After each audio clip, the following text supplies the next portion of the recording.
Bonsoir. Depuis le début de la crise, 2608 personnes ont été testées positives à Luxembourg et il y a eu 21 458 tests qui ont été effectués à Luxembourg.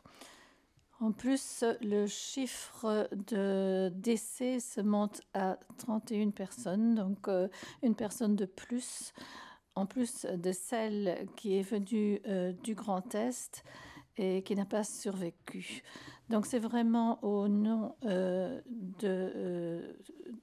à notre nom que je veux souhaiter exprimer les sincères condoléances à toutes ces personnes. Jusqu'à présent, 174 personnes ont pu quitter l'hôpital et il y a quelques 500 personnes qui, 2 semaines après un test positif et 48 heures sans symptômes, donc ces personnes ont pu être considérées comme guéries, mais ce n'est pas pour autant que c'est gagné. On peut dire très clairement que notre stratégie semble fonctionner jusqu'ici. Et je veux tout de suite préciser que ce n'est pas le mérite du gouvernement, c'est le mérite de toute la population.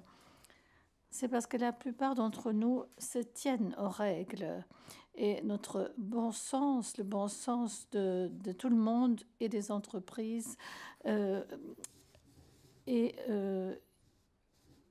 il y a une solidarité avec les personnes plus vulnérables dans notre société. Et ceci est un signe positif par les temps qui courent.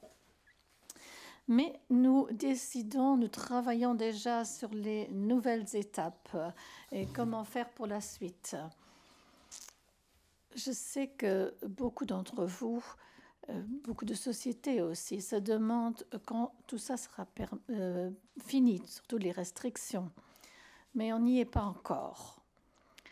Nous devons, à l'heure actuelle, rester disciplinés afin que les mesures que nous avons prises n'aient pas été prises pour rien, en vain. Il est très important, à court terme, que nous continuions de nous tenir aux règles et qu'on ne sorte que lorsque c'est absolument nécessaire. Nous travaillons sur différentes hypothèses afin de savoir comment à l'avenir, petit à petit, pas par pas, nous pourrions arriver à une normalité. Et il s'agit aussi de regarder, de suivre les indicateurs. Donc je souligne que ça ne peut pas se faire d'une traite, mais ça doit se faire pas à pas. Parce qu'il ne peut pas que d'ici quelques semaines, on arrive de nouveau à un point où nous en sommes maintenant après quelques semaines difficiles. Donc, il y a 2 facteurs principaux qu'il faut suivre et surveiller de près. D'une part, c'est la capacité de notre système de santé et surtout avec le traitement dans les services intensifs. Donc, à l'étranger, on a vu qu'il y a des pics où c'est difficile de suivre des personnes. C'est pour ça qu'on doit faire en sorte qu'il y a toujours de manière continue une capacité en soins intensifs. Et puis, deuxièmement, nous devons également surveiller le taux d'immunisation de la population. D'abord, tenons compte de ce fait, n'oublions pas ce fait, nous travaillons au test. Nous voulons avoir un aperçu de la situation auprès de la population.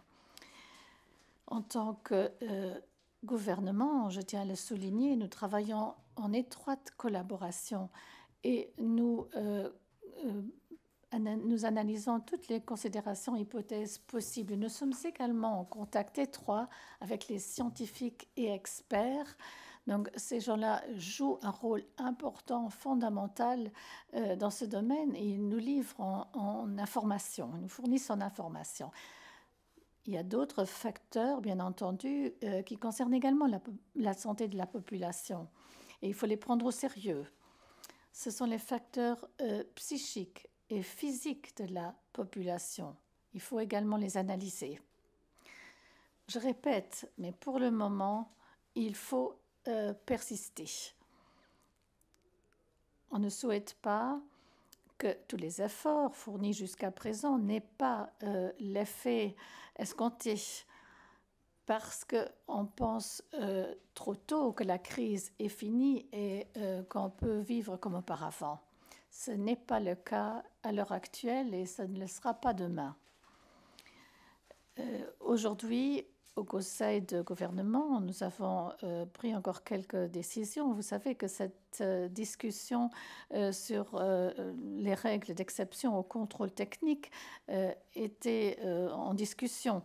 Donc, le contrôle va continuer à être ouvert, c'est toujours possible, mais tenant toujours compte du fait que les personnes vulnérables doivent être protégées. Ces personnes-là ne devraient pas se déplacer. Donc, c'est toujours possible donc d'avoir un certificat pour la durée de l'état de crise. Mais je veux vous dire, si vous avez un certificat qui n'est plus valable, il y a une certaine tolérance qui existe. Donc, ça veut dire qu'on peut toujours rouler à Luxembourg, mais bien entendu pas dans les autres pays en Europe.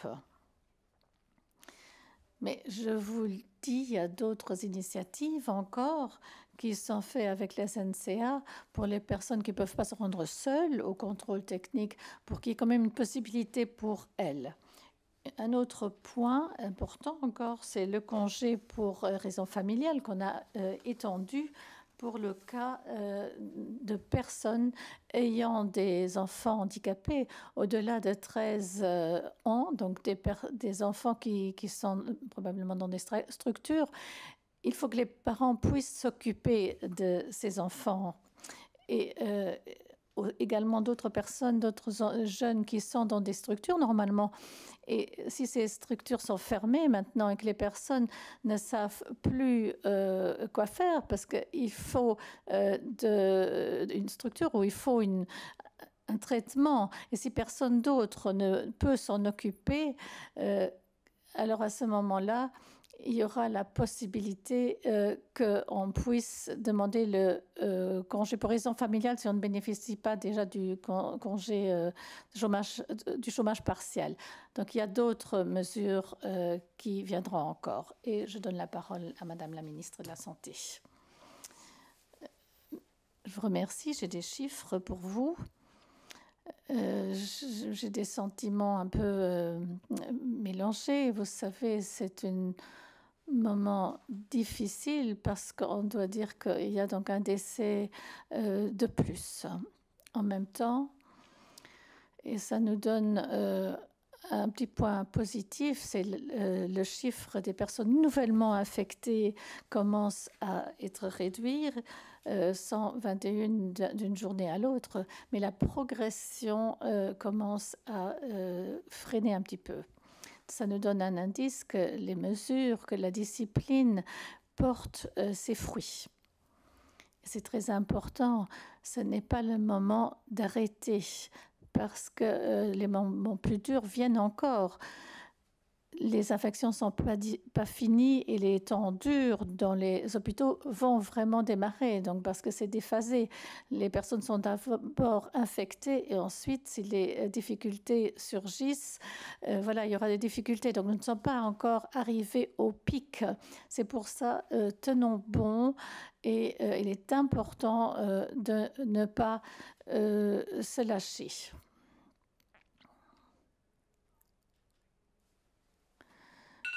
Donc, nous avons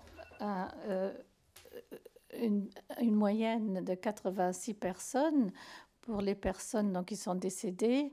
Donc, on pourra vous donner des chiffres plus détaillés sur notre site Internet.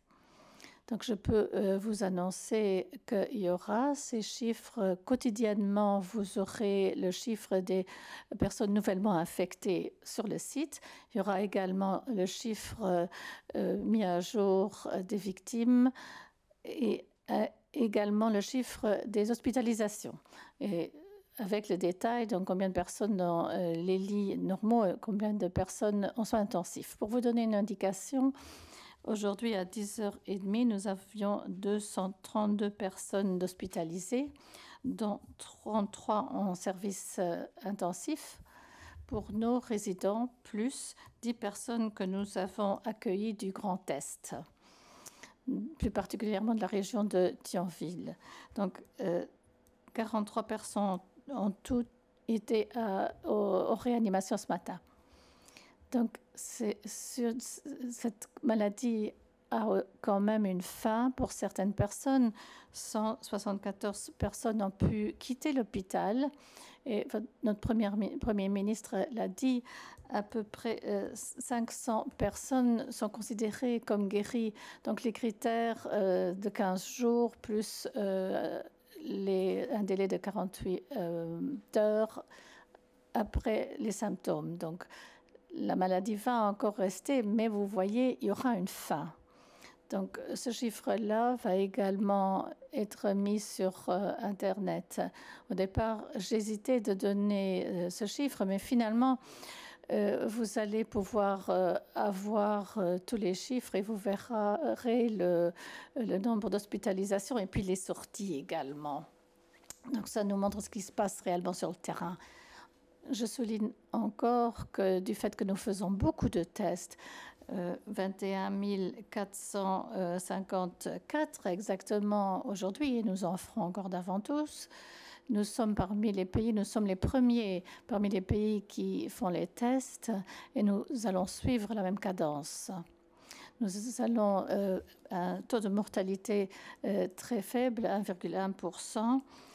Mais je dois aussi insister que ça peut tromper parce que nous faisons beaucoup de tests. Donc, le taux de mortalité est plutôt faible. Mais ça ne doit pas mener au fait qu'il faut penser qu'il y a moins de danger à Luxembourg qu'ailleurs. Donc, soyons vigilants. Je vais vous dire également que le centre de soins avancés, donc, ils sont en fonctionnement. Donc, ils sont opérationnels et il y a à peu près 330 personnes par jour qui sont traitées. À Esch, par exemple, on doit même ouvrir une ligne supplémentaire. Je vous avais expliqué que nous avons donc bien trouvé des endroits, bien sélectionné des endroits où il y a assez de place pour pouvoir prévoir une extension. Et au site d'Esch, ce sera déjà nécessaire. Donc, on mettra en place une ligne supplémentaire pour pouvoir suivre la demande à venir dans les jours qui suivent. Même si les nouvelles infections ont reculé légèrement, il faut savoir que les hospitalisations ne vont pas reculer parce qu'il y a ce fait qu'il y a un déphasage. Donc, il faut donc faire attention. Et parce que notre objectif, c'est que nos capacités soient suffisantes, et nous sommes optimistes à cet égard. Je me coordonne tous les jours avec eux et les activités normales ont reculé très fort. Donc, c'est assez calme dans les hôpitaux parce qu'il y a peu d'activités par rapport aux activités courantes. Mais tout le monde est prêt et motivé pour aider par les temps qui vont venir. Donc, j'espère qu'il ne sera pas aussi grave chez nous qu'en France, où il y a des gens qui doivent être évacués. Ce n'est pas seulement en Grand Est, mais c'est aussi en Île-de-France, où il y a beaucoup de malades, où il faut les mettre dans d'autres régions. Donc, nous sommes confiants que nous sommes bien organisés. Et nous tous, nous avons contribué à ceci. C'est uniquement en freinant la propagation que nous pourrons arriver à ne pas avoir un nombre massif de personnes infectées et que nous pouvons faire face à la situation au niveau des hôpitaux. Je peux vous dire également, et j'en suis heureuse, que pas mal de cargaisons sont arrivées, 3 vols avec beaucoup de matériel. Donc, il y a 43 respirateurs de plus qui nous sont parvenus. Donc, nous avons un bon équipement maintenant. Et donc, les nouvelles sont positives. Beaucoup de matériel est arrivé, ça a été vérifié et en partie, ça a été déjà réparti. Nous allons continuer la répartition encore à l'avenir. Donc, merci encore au CG10 qui nous aide et de transporter tout à l'endroit où il faut les différents dispositifs.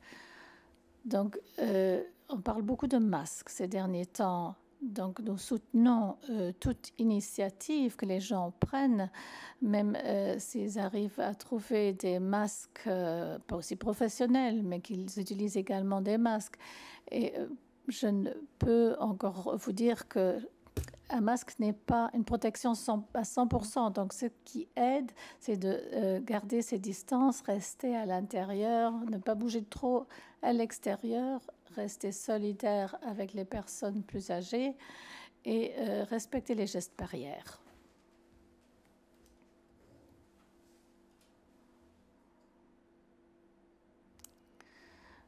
Voilà quelques mots à propos des tests. On s'en occupe beaucoup.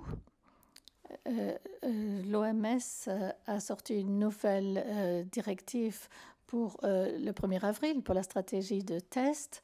On s'est adapté à cette directive. Une nouvelle circulaire est sortie du ministère de la Santé. Nous testons encore plus largement. Nous avons beaucoup plus de matériel de test. Et nous ne posons plus de conditions doubles à l'avenir. Chaque personne qui a des symptômes de corona doit être testée. C'est notre nouvelle consigne. Parce qu'il y a donc un message très alarmant qui est sorti de l'OMS. Nous ne sommes pas au bout de la pandémie. C'est pour ça que nous disons qu'il y a toujours une possibilité de faire un test. Nous avons le matériel, donc et notre approche, c'est de tester dans une grande envergure. Je le répète encore, c'est important. Si vous n'avez pas de test, si vous n'avez pas de symptômes, le test ne fait pas de sens. Parce que ce n'est pas... donc, le quota d'erreur est important. C'est pour ça que ça mènerait à une fausse image si on faisait trop de tests chez les personnes qui n'ont pas de symptômes. Donc, nous ne voulons pas... donc, nous avons un protocole de test qui est d'application. Les laboratoires s'y tiennent. Il faut l'ordonnance du médecin qui est spécialiste, qui peut dire si les symptômes dont on souffre sont les symptômes du corona ou autre chose. Donc, le médecin vous envoie à l'urgence ou chez le médecin s'il le faut. Donc, il faut donc utiliser la démarche. Donc, donner un coup de fil, s'il s'agit d'une urgence, alors ça n'a pas changé. Donc, s'il y a une urgence, il y a un seul numéro, c'est le 112. Et pour le reste, si vous avez des questions, vous pouvez être bien conseillé si vous appelez votre médecin de famille ou, le cas échéant, un médecin de garde qui peut vous écouter et vous guider pour vous orienter vers le service qu'il faut. Il est important pour nous d'encadrer les personnes testées positivement. Nous sommes en mesure aujourd'hui d'envoyer un kit de test à la maison chez les gens.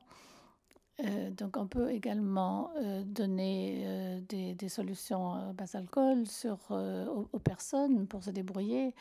Donc, ce qui est important, quand on se fait tester positivement, c'est important de se faire soigner parce qu'il faut interrompre la chaîne de transmission. Nous avions déjà des cas où les personnes n'ont pas respecté la quarantaine. Donc, il y a même des gens qui ont été verbalisés.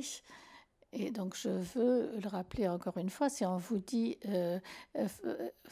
faites de l'isolement, donc il faut s'y tenir. C'est très, très important pour vous protéger, vous et les autres, et pour stabiliser notre système de santé.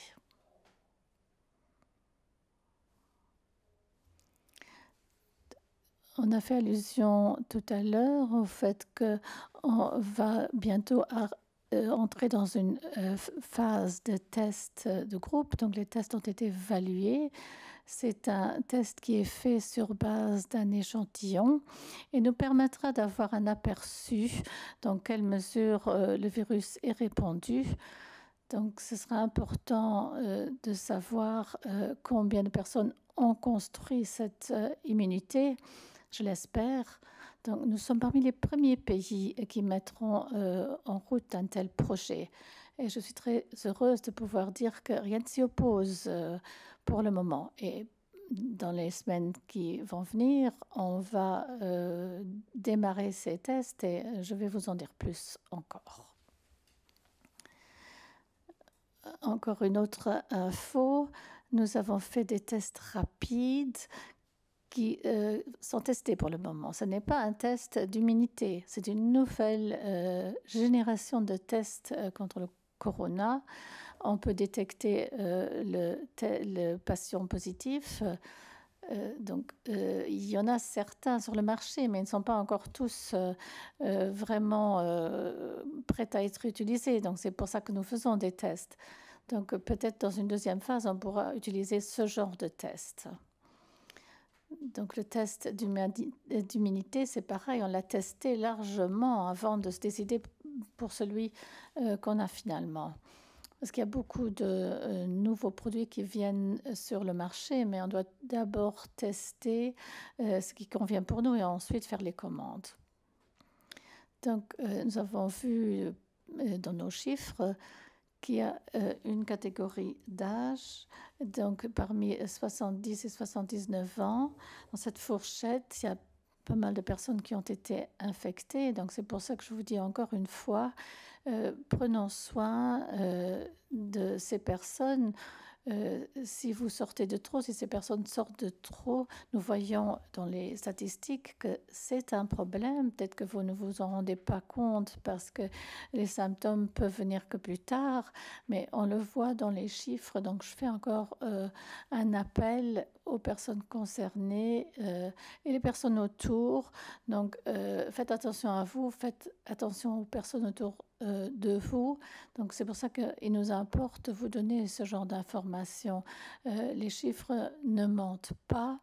Donc, il faut respecter les consignes. Peut-être que les gens sortent encore de trop pour faire leurs courses, etc. Donc, soyez vigilants. C'est mon appel. Merci.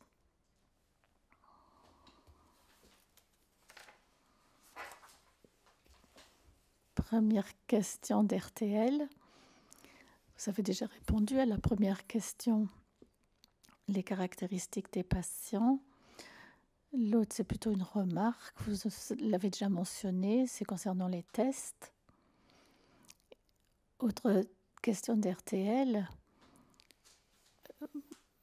Beaucoup de personnes du secteur économique parlent d'une stratégie d'exit, de sortie.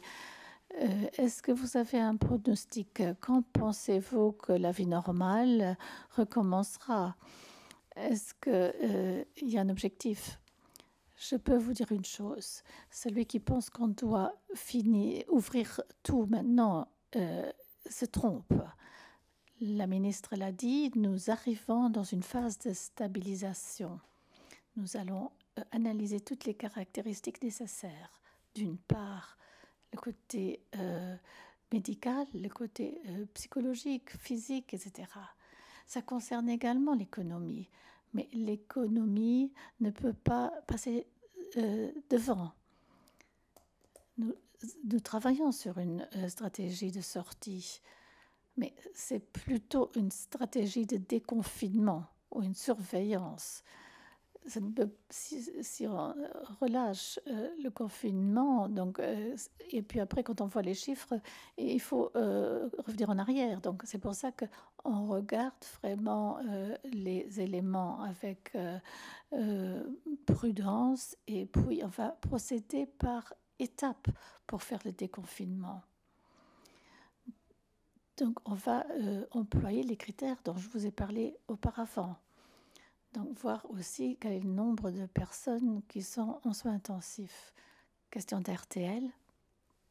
Ne trouvez pas, vous pas que les consignes du gouvernement sont trop vagues pour ce qui est des professions? Parce que, est-ce que certains... Donc, nous avons cette liste qui nous dit quelles sont les sociétés et les secteurs essentiels. Mais nous avons besoin d'une industrie qui continue à fonctionner. On ne peut pas se permettre que certaines choses ne fonctionnent plus. Mais il faut respecter les mesures de sécurité. Il faut se tenir à ce que dit Madame la ministre de la Santé. La plupart des choses, la plupart des gens qui sont infectés, ce n'est pas en société. On vient de parler de la catégorie d'âge. Nous pouvons protéger ces personnes, mais ces personnes doivent également s'auto-protéger. Si ces personnes vont faire des courses tous les jours, il faut savoir que ça ne s'agit pas d'une excursion. Et aller au supermarché en famille, ce n'est pas approprié, ce n'est pas une excursion. Protégeons les personnes qui sont les plus vulnérables, mais les personnes doivent se protéger elles-mêmes. Donc il y a beaucoup d'actions de solidarité. Donc c'est pour ça que posez-vous la question, posons-nous la question, est-ce qu'il faut sortir aujourd'hui et risquer d'être contaminé? C'est pour ça que nous faisons cet appel chaleureux par rapport en particulier à la catégorie d'âge des personnes vulnérables. Prochaine question.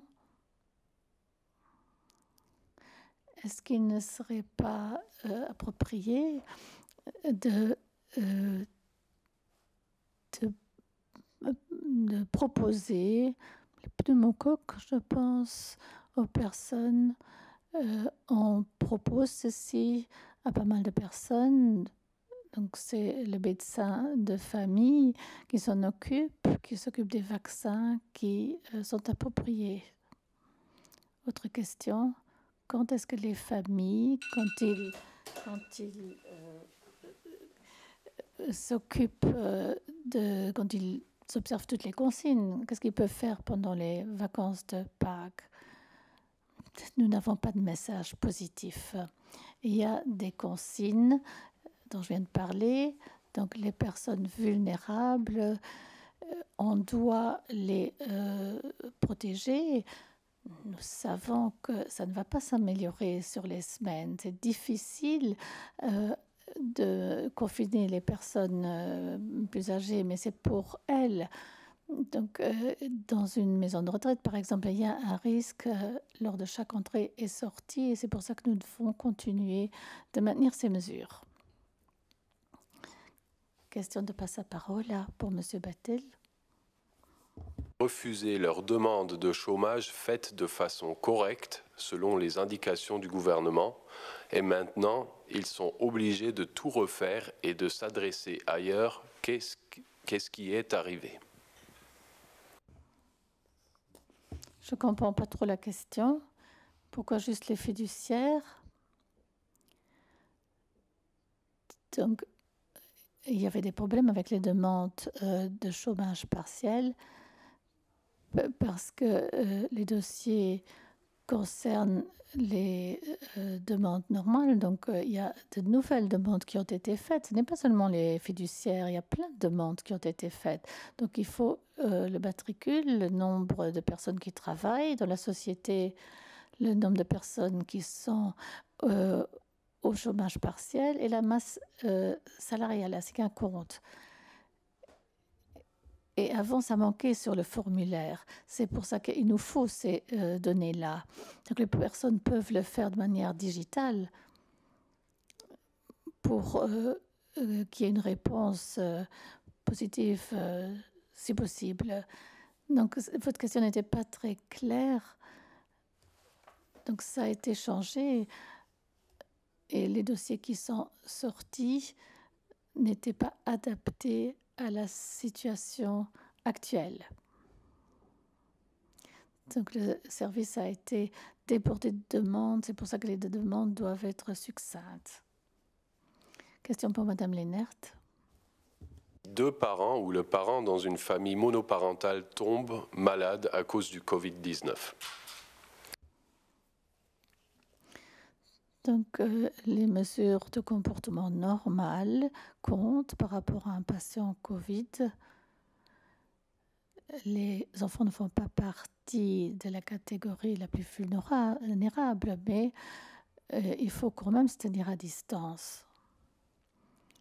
Peut-être demander à une connaissance. Je sais que ces situations ne sont pas faciles et il n'existe pas de solution miracle. Question de contacto. Les masques. Je résume la question. Vous, Monsieur le Premier ministre, est-ce que vous voulez rendre le port de masque obligatoire, comme c'est le cas en Autriche? Et si vous comptez le faire, est-ce qu'il y a suffisamment de masques? Donc, vous avez entendu par rapport aux masques, c'est faux de dire qu'en portant un masque, on ne court aucun risque.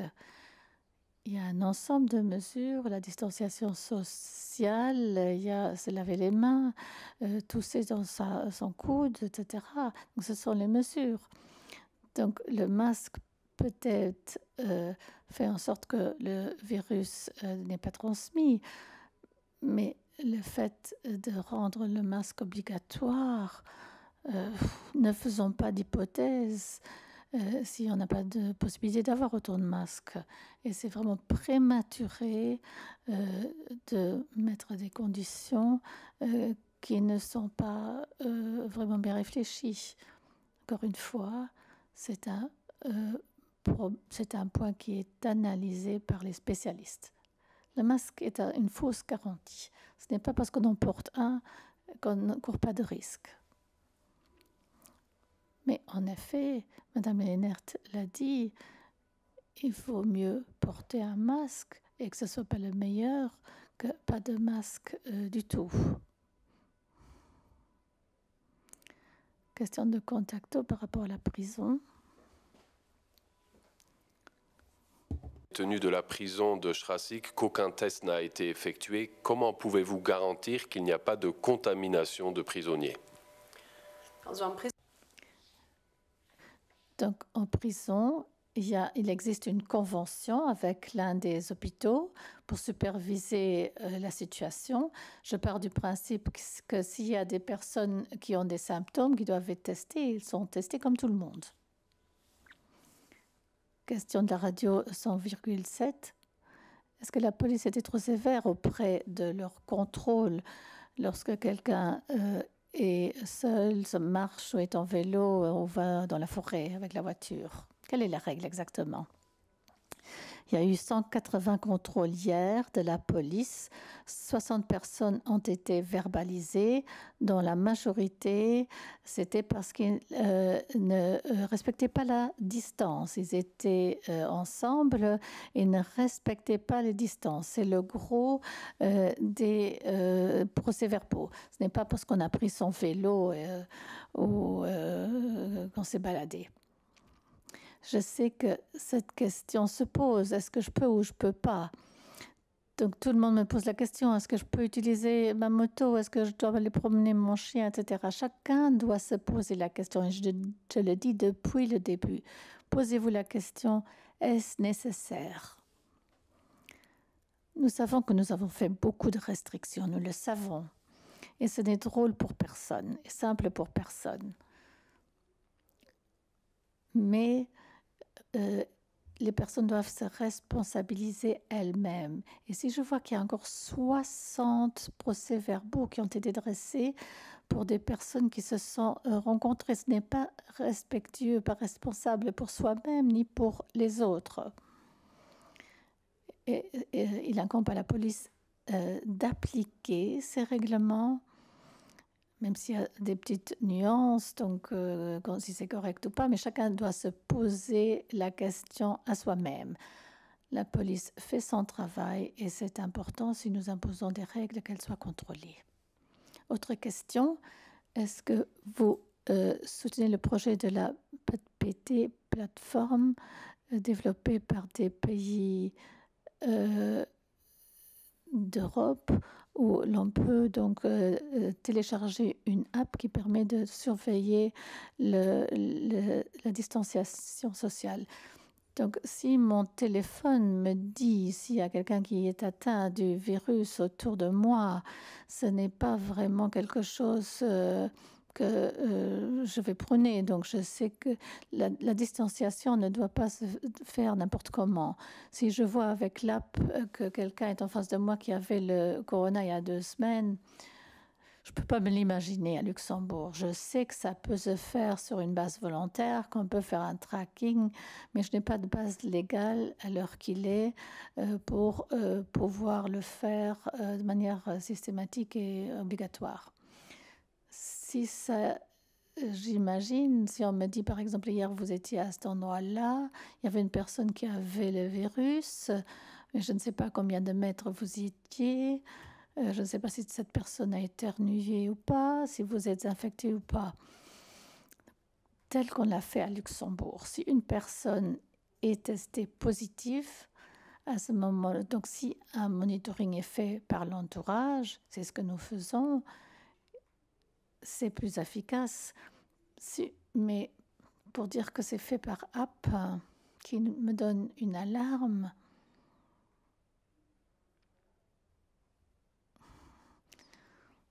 j'aime pas.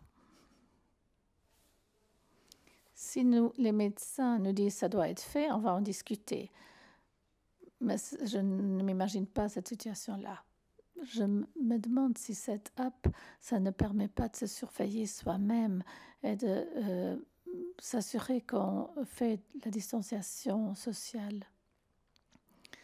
On ne participe pas à ce genre de projet jusqu'à présent. Il y a pas mal de choses qui sont en voie de développement. Il y a plein de solutions. On se renseigne aussi, on se renseigne sur la solution, sur les conditions éventuelles. Donc, on suit les possibilités, mais rien n'est en cours pour l'instant. Et si c'est fait, je tiendrai compte de la protection des données personnelles. Agence France Presse. Mal en termes du nombre de tests Covid-19 journaliers, ou bien a-t-il encore de la marge? Quelle est-elle?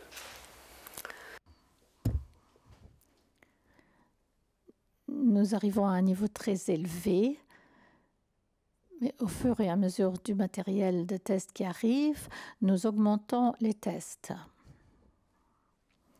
Pour le moment, il y a encore un peu de marge.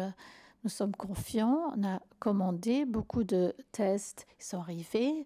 Notre objectif, c'est de respecter cette ligne directrice, de tester systématiquement les personnes qui ont des symptômes du corona.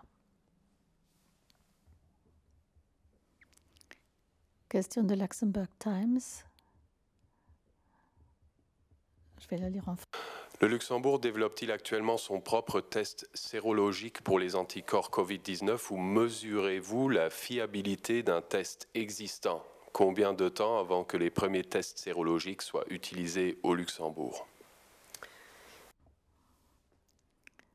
Le test que nous avons retenu est un test allemand.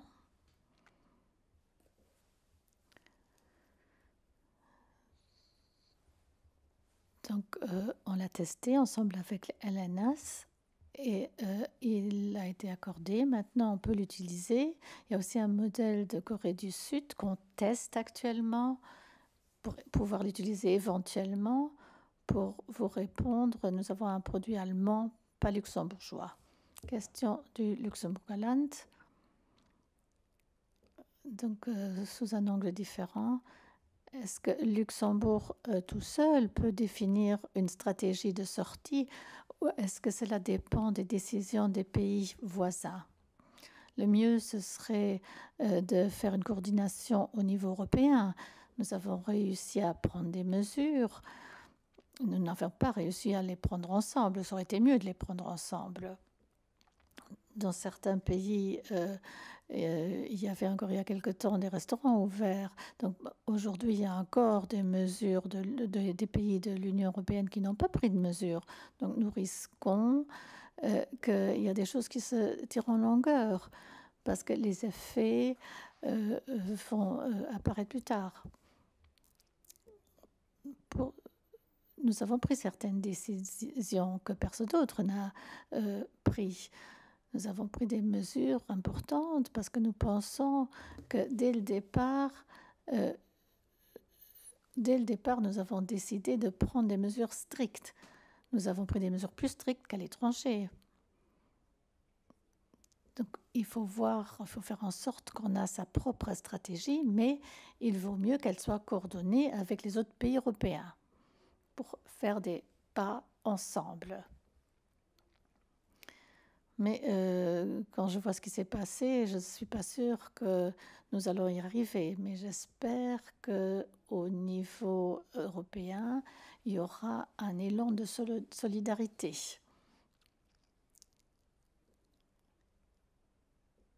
Ce n'était pas facile ces derniers temps. Donc on a pris des mesures qui n'ont pas été prises à l'étranger et nous en décidons. Mais beaucoup de points, vous savez, on est confiné, donc il y a des points sur lesquels on fait une analyse. Donc on prend les décisions, on analyse tout ensemble, on tient compte de tous les aspects dont j'ai parlé. Question de Paper Jam, mais je pense qu'elle a déjà été répondue. Le stock de masques, les tests sanguins. Le protocole a-t-il été établi Donc vous avez déjà répondu à cette question en fait. Question de l'essentiel. Des employés du secteur de la grande distribution dénoncent l'attitude parfois irresponsable de certains clients qui ne respectent pas les recommandations. Un durcissement des mesures est-il prévu?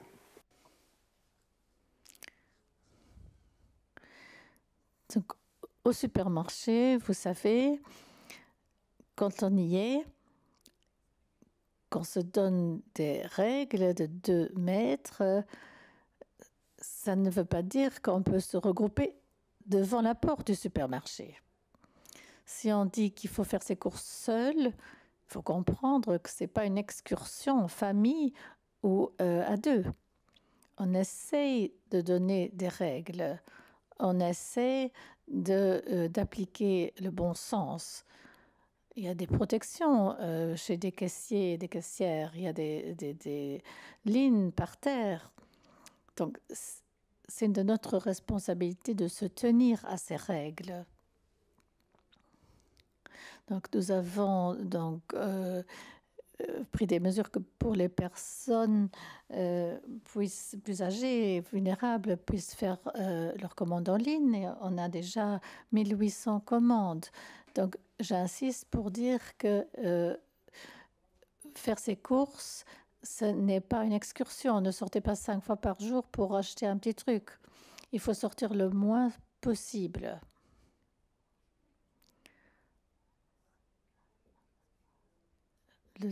Aller au shopping, aux courses, ce n'est pas un loisir. Quelques éléments et précisions sur l'essai clinique européen Discovery et en particulier sur le rôle du Luxembourg. Donc Luxembourg participe à cette étude. Il y a 7 pays européens qui participent. Il y a certains médicaments dont on parle qui peuvent être utilisés, ils sont testés.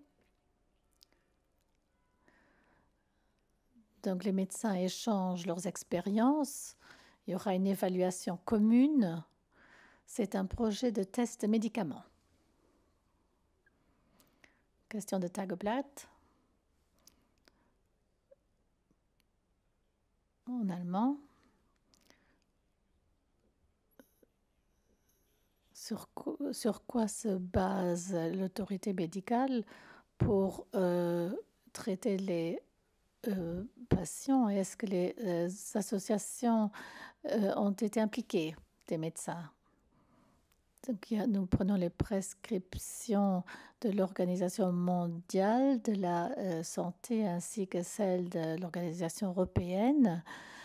Donc, c'est transposé à Luxembourg et c'est envoyé au secteur. Question de Chronicle.lu et d'RTL 5 minutes.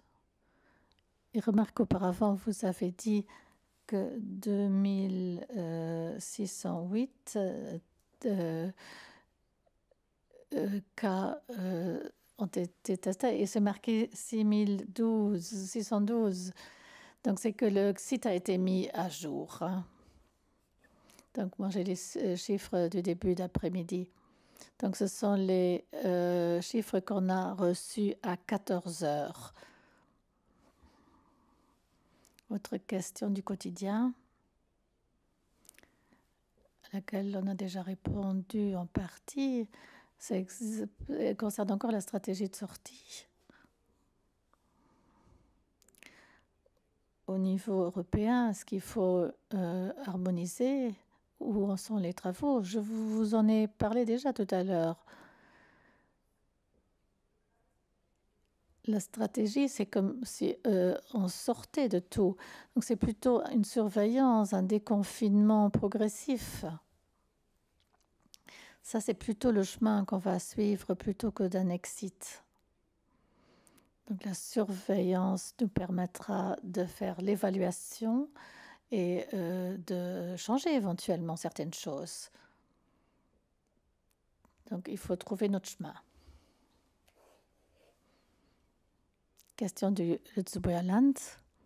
On a pu lire que le test sur les anticorps vise à donner un passeport d'immunité. Qu'est-ce qui se passe avec les gens qui peuvent être en pleine santé mais pas testés? Ceci, ce n'est qu'une idée. Je pense que quelqu'un de scientifique en a parlé, mais le conditionnel a été utilisé dans cet article. Nous nous basons sur un test qui sera fait sur un échantillon de la population pour voir dans quelle mesure le virus est présent. Et pour ça, il faut différents paramètres, pas seulement un test sanguin. Donc, c'est fait sur base d'un test sanguin. Un laborantin pourrait vous en dire plus. C'est pour voir si on avait déjà le virus ou pas. C'est ça qui nous intéresse. Et c'est ça qu'on veut surveiller. Dernière question. La radio 100,7. Donc, certaines personnes font une comparaison avec la grippe classique. Savez-vous combien de personnes sont décédées de la grippe cet hiver? Pas encore.